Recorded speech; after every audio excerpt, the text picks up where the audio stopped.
Ketemu lagi sama Bu Zahra. Oke, kali ini kita bakalan bahas tentang materi selanjutnya. Tetapi sebelum itu, Ibu akan berikan umpan balik dari jawaban yang sudah kalian tulis di kolom komentar di video minggu kemarin. Ya, jadi kemarin kalian sudah absen plus memberikan contoh dari observasi. Temanya itu tentang profesi. Nah, bagaimana profesi itu melakukan observasi gitu kan. Kemarin contohnya adalah detektif yang Ibu contohkan. Nah, ada beberapa teman kalian yang sudah sesuai dengan perintah dari Bu Zahra, ada yang gak sesuai gitu. Jadi tentu saja nilai tambahnya juga berbeda ya. Jadi sesuai dengan apa yang dikerjakan. Oke, jadi kita mulai beberapa saja. Kita bahas apa bedanya laporan observasi dan yang bukan laporan observasi. Jadi contoh yang punya Afita Aulia, contohnya adalah seorang dokter melakukan observasi. Cepat aja. Seorang dokter melakukan observasi kepada pasien yang mengalami kecelakaan. Ketika seorang dokter mendapatkan pasien yang memiliki luka yang sedikit serius akibat kecelakaan, maka dokter tidak langsung menangani pasien tersebut. Tetapi seorang dokter mencari tahu apa penyebab terjadi kecelakaan, sehingga pasien mengalami kebocoran di kepalanya akibat kecelakaan. Dan ternyata pasien tersebut menabrak trotoar dan mengakibatkan pasien terbentur ke setir mobil, sehingga mengakibatkan kebocoran di kepala. Dan dokter juga mencari tahu apakah pasien mempunyai penyakit bawaan atau yang lainnya, sehingga dokter bisa tahu apa yang akan dilakukan ke depannya. Nah, itu adalah contoh yang dikerjakan oleh Afni. Oke, untuk temanya sudah benar tentang profesi ya. Tetapi ketika kita lihat si dokter ini melakukan observasi ketika ada pasien kecelakaan, dia tidak langsung menangani. Nah, ketika seorang pasien kecelakaan, pasti seorang dokter harus menangani terlebih dahulu. Jadi yang diobservasi bukan kenapa dia bisa terluka seperti ini gitu, tapi apa yang luka di bagian mana gitu yang diobservasi. Jadi hati-hati, ini nggak apa-apa. Yang namanya belajar itu salah, belum benar, bukan salah tapi belum benar, kita kerjakan agar benar gitu. Jadi kita proses. Maka dari itu Ibu kasih umpan balik biar ada proses belajar di situ. Jadi yang belum bisa sampai setengah-setengah bisa, jadi bisa gitu. Nah, ini kita mulai lagi. Jadi si dokter ini ada kasus bahwa ada pasien yang datang, ya, pasien yang datang, terus si dokter itu malah nanya, ini kenapa bisa kayak gini. Ini bukan ranahnya observasinya dokter. Jadi observasi itu juga harus fokus ke apa yang harus dikerjakan. Nah, ini kalian juga nanti kalau Ibu kasih tema yang fokusnya ke situ, jangan melebar-lebar gitu ya. Nah, ini kalau ada pasien datang pasti harus ditangani dulu. Yang harus ditangani apa? Oh, ini bocor. Nah, bocor ini harus disumpel gitu kan ya, disumpel. Bahasa dokternya apa gitu. Jadi harus diobati biar enggak, atau dijahit atau bagaimana, itu kan observasinya dari bagaimana luka itu. Jadi luka itu ini dalamnya berapa, ini harus dijahit berapa gitu. Apa yang harus ditangani dengan pasien ini, atau patah tulang. Nah, itu kalau patah tulang harus benerin tulangnya kan. Nah, seperti itu. Jadi yang dilakukan observasi oleh dokter itu bukan nanya ini kenapa kecelakaan dan sebagainya, itu ranah polisi gitu. Nah, ini yang kalian lakukan, dokter itu lakukan harus sesuai. Jadi dia harus mengobati segera karena ini darurat gitu. Nah, pasien mobil sehingga mengakibatkan kebocoran. Kita nggak tahu itu setir atau mobil atau sebagainya, itu nggak penting. Jadi itu si pasien mengalami kebocoran. Jadi itulah yang harus diobservasi oleh dokternya. Jadi sesuatu, ada topik di situ. Jadi setiap observasi selalu ada topik yang harus kalian amati dan tidak boleh melebar gitu. Nah, ini dari jawaban Agni kita belajar tentang itu ya. Terima kasih Agni sudah menjawab pertanyaan dengan baik. Cuma memang ada kekurangan gitu yang sudah Ibu kasih tahu ya. Terus jawaban lagi tentang IPS 3 Raihan Raffi Razaki. Seorang perempuan sedang mengendarai sepeda motor dengan tidak sengaja, tiba-tiba ban sepeda motor tersebut pecah dan akhirnya dibawa ke bengkel. Setelah sampai di bengkel, diceklah ban tersebut, apa yang membuat ban tersebut pecah, dan setelah dilihat-lihat ternyata ban tersebut terkena paku yang menyebabkan ban tersebut bolong dan akhirnya pecah. Nah, ini yang observasi si perempuannya atau si tukang bengkelnya?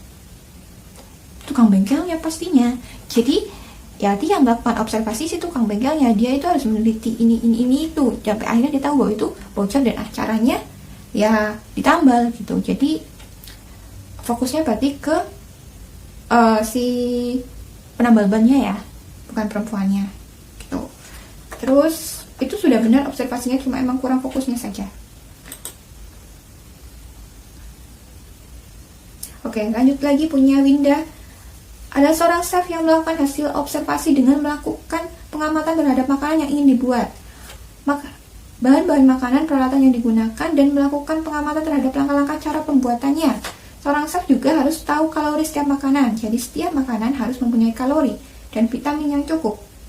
Misalnya ingin membuat sate kambing. Nah, di bagian sini Winda sudah baik untuk mengetahui tentang seorang chef, tapi dia melakukan deskripsi, bukan observasi. Kalau deskripsi itu jelas bahwa seorang chef itu harus kayak gini gitu. Jadi seharusnya misalnya seorang chef itu dihadapi dalam sebuah topik, misalnya mau buat makanan, jadi langsung ya, mau membuat makanan. Nah, makanan apa? Misalnya makanan sate. Nah, sate itu butuh apa saja peralatannya. Nah, dia menyiapkan itu gitu. Itu baru observasi. Jadi apa masalahnya itu yang dikerjakan gitu.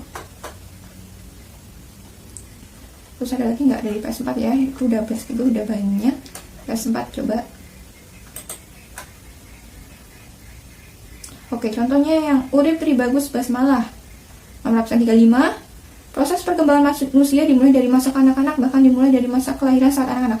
Oke, jadi ini Ibu harap tidak kopas di internet ya, sayang. Jadi kamu buat sendiri. Ibu mintanya untuk membuat teks sesuai dengan profesi, tetapi ini tidak sesuai ya. Lain kali tolong sesuaikan dengan arahan Bu Zahra ya. Oke, lanjut ke punya Ananda nih. Contoh teks observasi dalam profesi. Seorang satpam atau satuan pengamanan adalah seorang yang diberi tugas untuk melakukan pengamanan di sebuah wilayah untuk menjalankan tugas tersebut. Seorang satpam dilengkapi seragam dan alat pengaman sederhana, dan alat komunikasi untuk berkomunikasi dengan satpam lain maupun pihak pengelolaan wilayah dan warga. Untuk yang tergolong berat, menjadi satpam seorang satpam bukanlah sebuah profesi yang menjanjikan.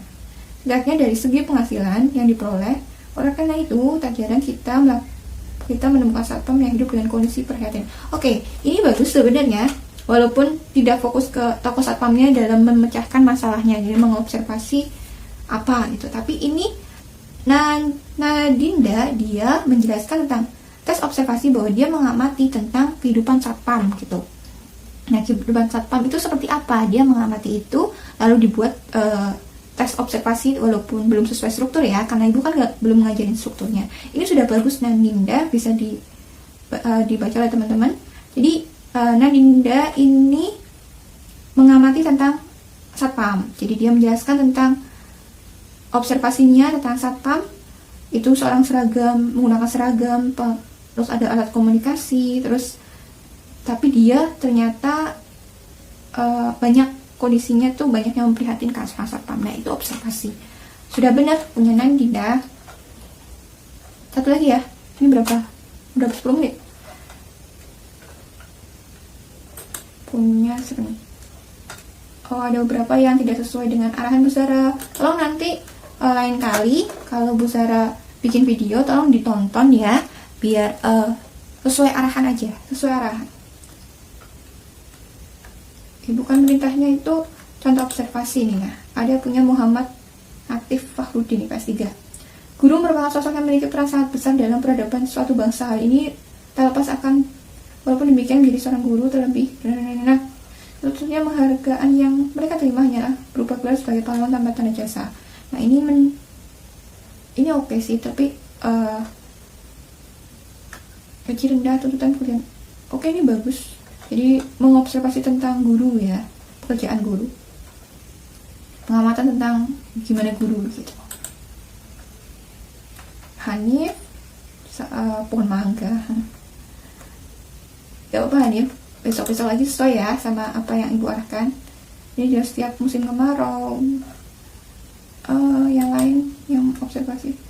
Nah, ini coba punya Muhammad Bisri Mustafa IPS 3.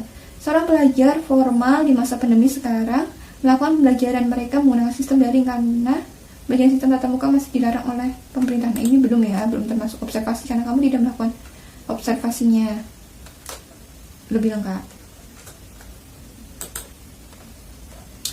Choi Bu adalah seorang traveler. Ia biasa berpindah-pindah ke daerah. Oke. Itu adalah sudah paham ya. Jadi ketika tes pelaporan observasi adalah sesuatu yang harus kalian amati. Jadi kamu mengamati, misalnya mengamati jam ini deh. Nih, ini jam. Ya. Ini jam ini kalian deskripsikan secara umum. Jadi jam adalah bla bla bla bla bla bla bla bla bla gitu. Nah, itu adalah deskripsi umum. Jadi ngamati jam itu gimana sih? Isinya apa sih dalamnya gitu. Kenapa bisa bergerak sesuai misalnya yang jam digital, jenis-jenis jam dan sebagainya itu kalian tulis di laporan observasi. Itu salah satu contohnya. Sederhananya seperti itu. Jadi sesuatu yang objek yang kamu amati, seperti tadi profesi yang kamu amati, misalnya guru itu gimana. Terus itu harus fakta. Jadi nggak boleh ngarang. Ya. Itu yang disebut observasi. Jadi pengamatan yang kalian lakukan, terus kalian tulis pengamatan itu, dan itu jelas fakta, nggak boleh ngarang gitu. Oke, nanti kita lanjutkan di video selanjutnya. Ini hanya untuk memberi feedback kepada kalian tentang hasil tugas kalian yang ada di video pertama. Kalau kalian bingung bisa tanyakan di kolom komentar atau langsung di grup kelas aja, nggak apa-apa. Jadi Ibu harap kesadaran diri bahwa kalian paham atau nggak paham itu kalian tanamkan dalam diri kalian. Oh, saya paham. Bu, saya paham. Jawab gitu. Oh, saya belum paham, Bu. Di bagian mana? Nah, terus tanyakan. Itu yang penting dalam proses belajar. Kamu harus bertanya. Kamu harus menyadari apa yang belum kamu bisa dan tanyakan. Oke? Terima kasih. Tunggu video selanjutnya. Assalamualaikum warahmatullahi wabarakatuh.